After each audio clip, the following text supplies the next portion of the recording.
Welcome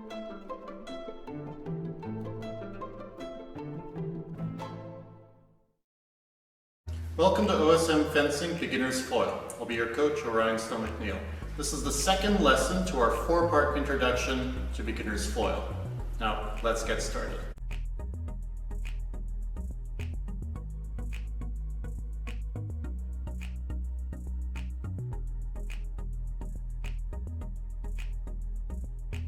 In this lesson, we are going to be looking at the attack. Now, there are 3 principal attacks we're going to be looking at in this lesson, and we're going to be going through them step by step.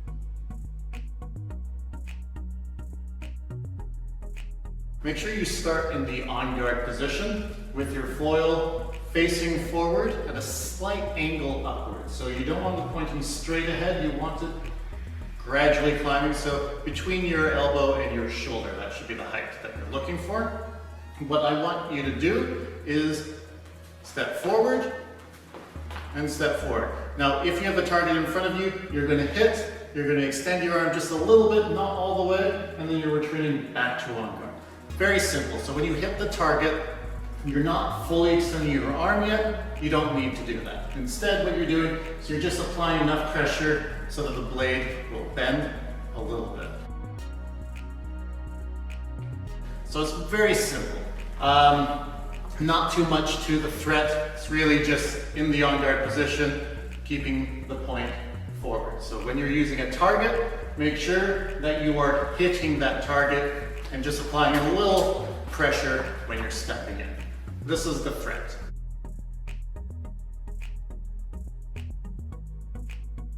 Again, make sure you're starting in your on guard position. When you're going to do a point and line, what's important is to know how high to elevate your arm when you're presenting the line. When you extend your arm, it's a continuous line against the target. It goes all the way up. Now, as you can see, when I've extended, my hand is approximately at the level of my forehead or my eyes. It's about my eye level. So this is where you want it, and you'll notice that the tip is slightly falling, so it's around where my armpit is in height. This is a point and line, continuous line forward. The reason why the arm is so high is, one, it gives you a little bit more reach than if it's just from your shoulder height. So if it's up here, one, I have a clear vision, I can see my arm's not in the way. And 2, when you're making the hit, the blade is going to be able to flex. So your arm helps absorb some of that impact. So again, you're starting in your on guard position, you extend your arm, and this is point and line. This is the second attack.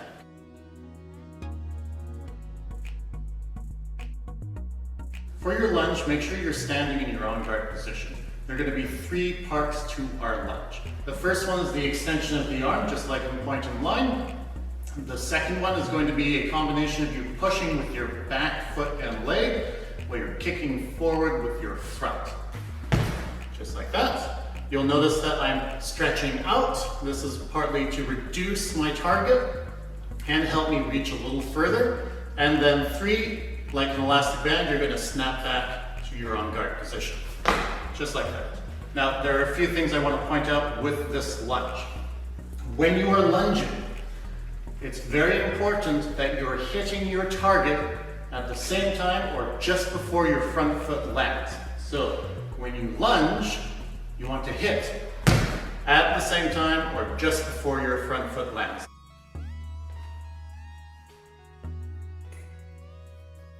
The reason why this is important is when that foot lands, the attack is over. If you hit afterwards, it's no longer the same action. It's not going to be the attack. So make sure you're hitting at the same time or just before your foot lands. Otherwise, you're going to run into trouble. The other thing I want to talk about is the variation of the lunge. You only want to lunge as far as your body feels comfortable. So just learning it, you don't want to overextend. So a lunge is really any distance that looks like a lunge. So if you present your arm, this is a lunge. So is this. So a comfortable medium between those two is perfectly fine as well. But again, really important, remember those 3 parts. 1, 2, and 3. Very good.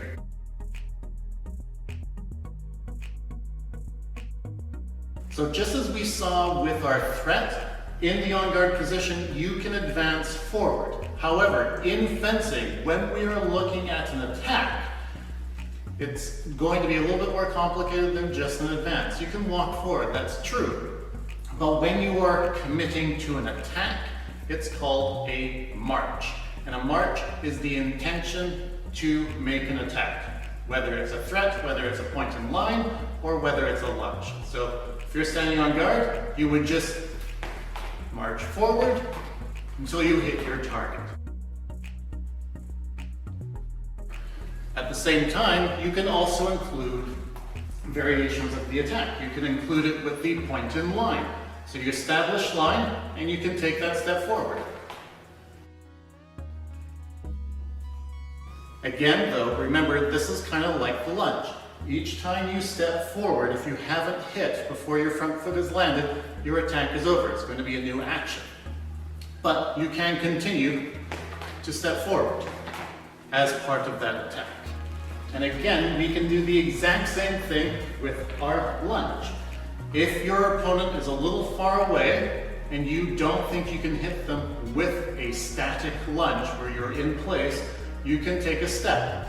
When you do that, you're going to extend your arm with the step. So when you advance, the arm goes out, and you lunge, and then you recover back.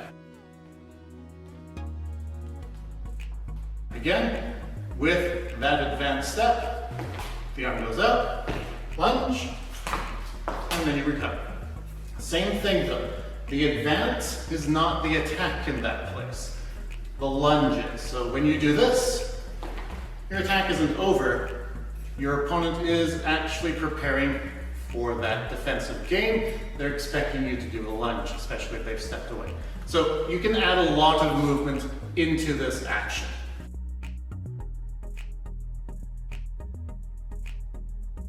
Now to make sure that we can really practice our attacks, I'm going to invite in OSM Fencing's Alizagada to help with some demonstrations.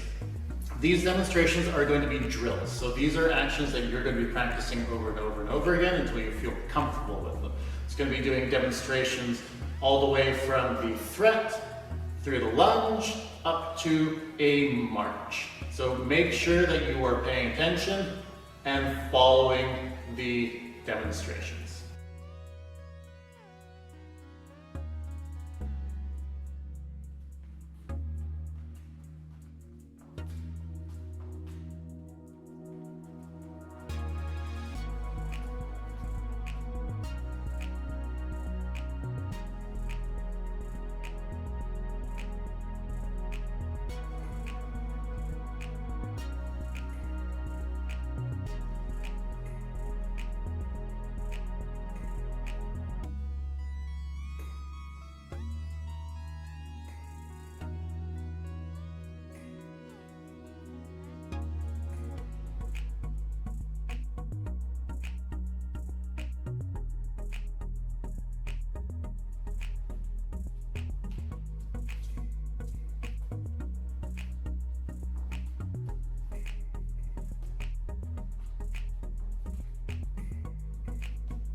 That is great, guys. Again, thank you for watching the video. I hope you enjoyed it, that you got a lot from the material. What I just want to say is make sure that you do follow this up by having a look at Annex 2. There's going to be more detail, more information in there. This lesson did kind of breeze through some material, so definitely have a look at that. And again, I want to thank Ali Zagadatang for helping out with the demonstration. It was great. I hope you guys appreciated her work. And again, you guys were great, and I will see you for lesson 3. Awesome.